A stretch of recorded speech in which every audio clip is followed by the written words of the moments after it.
안녕하십니까. 이번 시간에는 목사님들의 표절 설교에 대해서 말씀드려 보고자 합니다. 안 그래도 목사님들의 어떤 세습 문제라든지 목사들의 성폭행 문제, 목사들의 재정 회계의 불실 문제로 인해서 세상적으로는 교회의 체면이 땅에 떨어져 있는 상태입니다. 근데 정말 큰일입니다. 설교 표절은 어제 오늘의 일이 아닙니다. 사실은 2014년 한국 목회자 협의회 한목협에서 인정을 하기를 90% 이상이 목사들의 90% 이상이 표절 설교를 한다고 인정을 했습니다. 90% 이상이라면 제 생각에는 95% 정도 되지 않나 싶습니다. 표절은 목사 개인의 문제가 아닙니다. 표절이 어떻게 목사 개인의 문제입니까? 한국 교회 전체의 문제이기도 합니다. 표절 이유는 여러 가지 의견이 나왔습니다. 첫째가 설교 횟수가 너무 많다. 일주일에 10번 이상 한다. 둘째, 목사가 게을러서 그렇다. 셋째, 인격 자체가 정직하지 못해서 그렇다. 넷째, 기본적으로 목사 자질이 없어서 그렇다 등등입니다. 그런데 설교 횟수가 많아서 그렇다는 것은 저는 수긍할 수가 없습니다. 왜 그러냐면은 제가 다니는 교회 목사님도 설교 많이 하면 일주일에 한 4번에서 5번입니다. 그거 이해합니다. 그리고 부목사도 한 4명 정도 있으니까 그 나눠서 하면은 되는데 설교 횟수가 많아서 설교 표절을 한다는 것은 정말 수긍할 수가 없는 것입니다. 그리고 서울의 대형 교회는 부목사가 40명, 50명 되지 않습니까? 그런데 설교 횟수가 많다, 시간이 없다. 그것은 저는 수긍할 수가 없는 것입니다. 저는 목사가 성격상 게으르고 인격 자체가 정직하지 못해서 다른 사람의 설교를 도적질하는 것이라고 생각합니다. 다시 말하면 다른 사람의 설교를 표절하고도 양심의 가책을 느끼지 못한다는 것입니다. 양심의 가책을 느끼는데 어떻게 그 표절을 할 수 있겠습니까? 양심의 가책을 느끼지 못하는 것이죠. 못하니까 표절을 계속 반복해서 계속적으로 습관적으로 하는 건 아니겠습니까? 그리고 신학교에서의 교육의 자질의 문제로도 한목협에서는 인정을 하고 있습니다. 여러분, 설교 준비는 피를 말리는 작업입니다. 설교가 그리 쉽습니까? 교인들한테 마음의 변화를 주고 마음의 감동을 주고 영혼을 깨우는 일인데 어떻게 설교가 쉽겠습니까? 설교는 정말 힘들고 피를 말리는 작업이라고 저는 확신합니다. 하나님의 백성에게 힘을 주고 영혼의 양식을 주는 설교가 그리 쉽겠습니까? 얼마나 어렵겠습니까? 고 옥하는 목사님께서는 한 주일 설교를 위해 하루에 8시간씩 5일을 고통과 인내 속에서 설교 준비를 했다고 합니다. 하루에 쓰고 찢는 그 설교 페이지가 쓰레기통 한 통씩 나왔다고 그 주변에 있는 사람들이 전하고 있습니다. 얼마나 많은 고통 속에서 하루에 8시간씩 5일을 책상에 앉아서 연구를 한번 해보세요. 얼마나 고통스럽겠습니까? 그러한 고통과 연단 속에서 교인들의 마음을 움직이는 설교가 나오는 것이라고 저는 생각합니다. 그런데 게으르고 설교를 도적질하는 목사는 습관이 되어버려서 그 굴레에서 벗어난다는 것은 정말 어렵다고 저는 생각합니다. 그러면 교인들은 목사가 표절하고 있다는 것을 전혀 알지 못할까요? 요즘 교인들은 옛날과 달라서 온라인, 서적 등으로 많은 설교들을 서로 공유하고 있습니다. 미국에서는 표절 설교를 하면 교회에서 쫓겨나야 합니다. 그리고 표절하기 쉬운 이유는 온라인상으로 20여 곳이 설교 자료를 제공하는 장사를 하고 있습니다. 사업이 번창한다는 소리죠. 그럼 여기 설교를 제공하는 이 온라인상의 설교 자료를 제공하는 이곳은 누가 이용하겠습니까? 평신도가 이용합니까? 당연히 목사들이 이용할 거 아닙니까? 20곳이나 이것이 영업이 성업 중이라고 한다는 것은 정말 기가 찰 일입니다. 기가 차고 땅이 통곡할 일입니다. 그곳을 이용하는 사람은 일반 성도가 아닙니다. 거의 99% 목사들이기 때문입니다. 물론 약간 인용하고 한 줄이나 두 줄 정도 이렇게 인용을 한다면 보편적으로 이해할 수 있습니다. 그러나 설교를 듣는 교인의 입장에서 저 설교가 표절이 아닌가 라는 단어가 생각나게 한다면 그것은 표절입니다. 여러분, 목사 설교가 중요하기 때문에 봉급을 500만에서 1000 몇백만 원까지 교회에서 헌금으로 목사님들 봉급 주는 거 아닙니까? 설교가 얼마나 중요합니까? 그런데 인터넷에 들어가 가지고 4시간이나 5시간 만에 설교를 뚝딱 만들어냅니다. 얼마나 재밌겠습니까? 설교 표절은 자기 자신을 파렴치한 도적으로 만들어 괴멸할 뿐만 아니라 교인들의 영혼을 황폐하게 만들고 교회 자체를 망하게 하는 지름길인 것입니다. 표절은 하나님을 속이고 세상을 속이는 일입니다. 안 그렇습니까? 설교는 지극히 거룩하고 중요한 사역입니다. 인구가 줄어드니 교인이 줄어드는 것을 할 수 없다는 그런 사고방식은 지극히 게으른 발상입니다. 인구 전체가 교인입니까? 아니질 않습니까? 인구가 줄어들면 교인이 줄어든다는 그 내용에는 인구 전체가 교인이어야 가능한 것 아닙니까? 그러면은 인구가 줄어들어도 교인이 증가하는 교회는 왜 그렇습니까? 인구가 줄어드는데 교인이 증가하는 교회는 왜 그러냐 이 말입니다. 영혼을 깨우는 마음을 움직이게 하는 설교를 하는 교회는 교인이 불어나게 되어 있습니다. 이찬수 목사님의 경우에도 자기 교회에 오는 교인을 다른 교회로 보낸답니다. 게으른 목사는 교인이 분명히 줄어듭니다.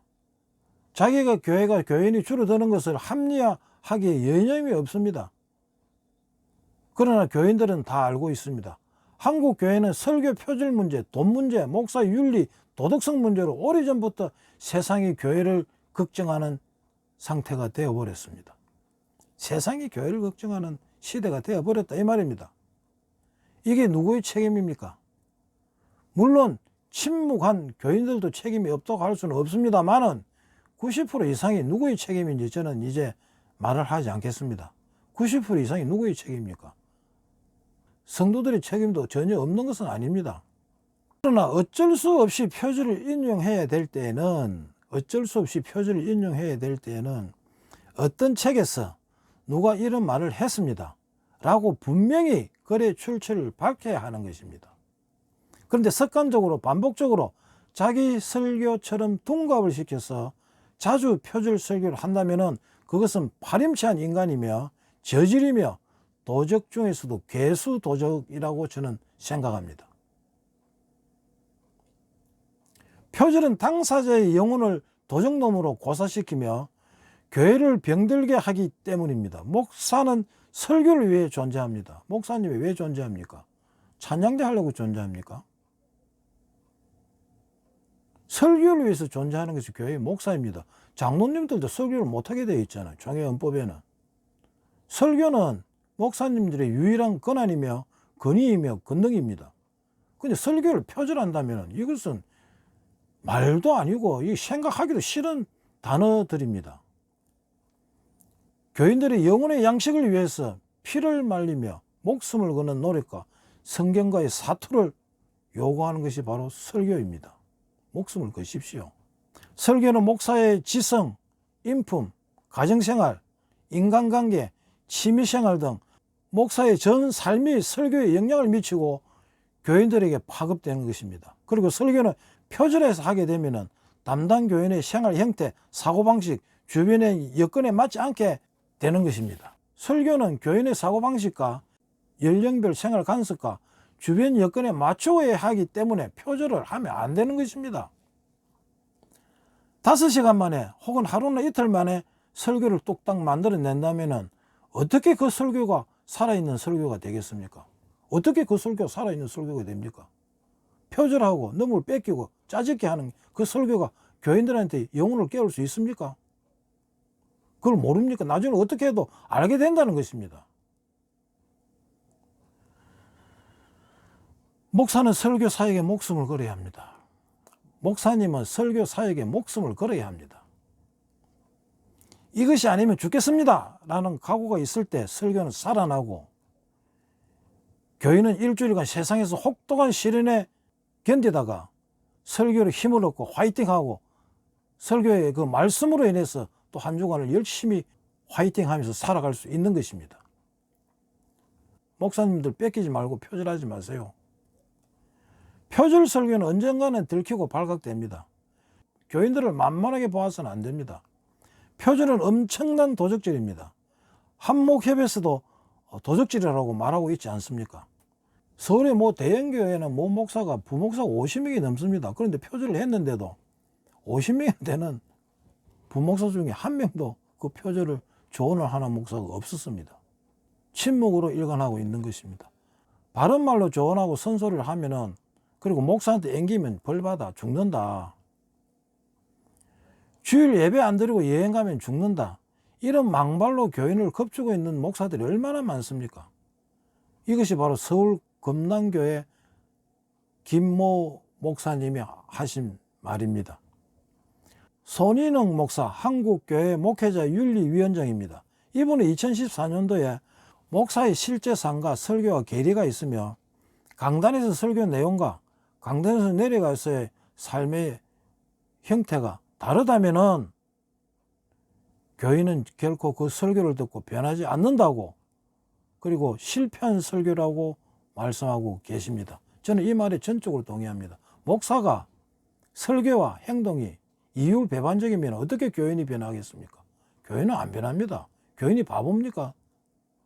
반복적이며 상습범이 되어서는 안 됩니다. 혹자는 표절을 해도 교인들이 힘을 얻고 좋아하면 괜찮지 않느냐 이렇게 이야기를 하는데, 그것은 도적질해서 좋은 일 하면 되지 않느냐와 똑같은 논리입니다. 여러분, 도적질해서라도 좋은 일 하면 됩니까? 안 되지 않습니까? 그리고 중요한 것은 한국교회 목사는 이미 사회적으로 신뢰를 잃은 상태에 있지 않습니까? 한국교회 목사님들이 사회적으로 신뢰를 얻고 있습니까? 이런 상태에서 거기다가 표절 설교까지 교회 안에서 말씀이 되어 나온다면은 목사들의 설 자리가 앞으로 있겠습니까? 목사님들의 설 자리는 앞으로 자꾸 사라지게 됩니다. 이게 표절 설교는 혼자 개인만의 문제가 아니라는 것입니다. 자질이 부족한 목사가 설교까지 뺏겨서 한다면은 한국 교회의 추락은 시간 문제입니다. 라고 말씀하신 분도 덕수교회 손인웅 목사님이십니다. 표절하는 목사님 제발 표절은 범죄라는 사실을 인식하십시오. 담임 목사가 진심에서 우러나오는 설교를 한다면은 비록 전달 방법이 서툴지라도 교인은 은혜를 받습니다. 김영봉 목사님의 말씀입니다. 교회는 비판과 심판을 구별해야 합니다. 건전한 비판은 교회와 목사에게 반드시 필요한 것입니다. 건전한 비판은 필요하다는 것입니다. 그러나 심판과 판단은 하나님의 몫입니다. 그러나 목사는 비판은 하나님의 몫이고 교인을 심판하는 것은 목사의 몫이고 권리라고 선포를 합니다. 이런 목사는 사입이 삭고란 목사입니다. 예수님도 대제사장과 장로, 서기관, 사두개인들을 향해서 회칠한 믿음이라고 비판하셨습니다. 이런 비판으로 예수님은 그들로부터 모함을 받은 것입니다. 다른 것이 아니고 틀린 것은 반드시 지적하고 비판해야 할 것입니다. 한국교회는 목사를 주의 종이라고 표현하고 가르칩니다. 즉 목사에 대한 절대적인 권위를 부여하는 것입니다. 특히 대형교회 목사는 황제 목사라고 합니다. 이태희 목사는 주의 종을 대적하면 하나님이 죽여버린다. 주의 종을 대적하면 하나님이 당신을 죽게 할 것이다. 목사한테 달라들면, 목사한테 반론을 제기하면 죽거나 망한다고 망발을 하고 있습니다. 이게 현실입니다. 여러분, 그러면 베드로의 만인 제사장노는 거짓이란 말입니까? 정말 통탄스럽지 않을 수 없습니다. 정말 안타까워서 제가 별 볼 일 없는 제가 이렇게 영상을 제작했습니다만은 이 영상을 제작하면서도 많은 범민과 고민이 있었습니다.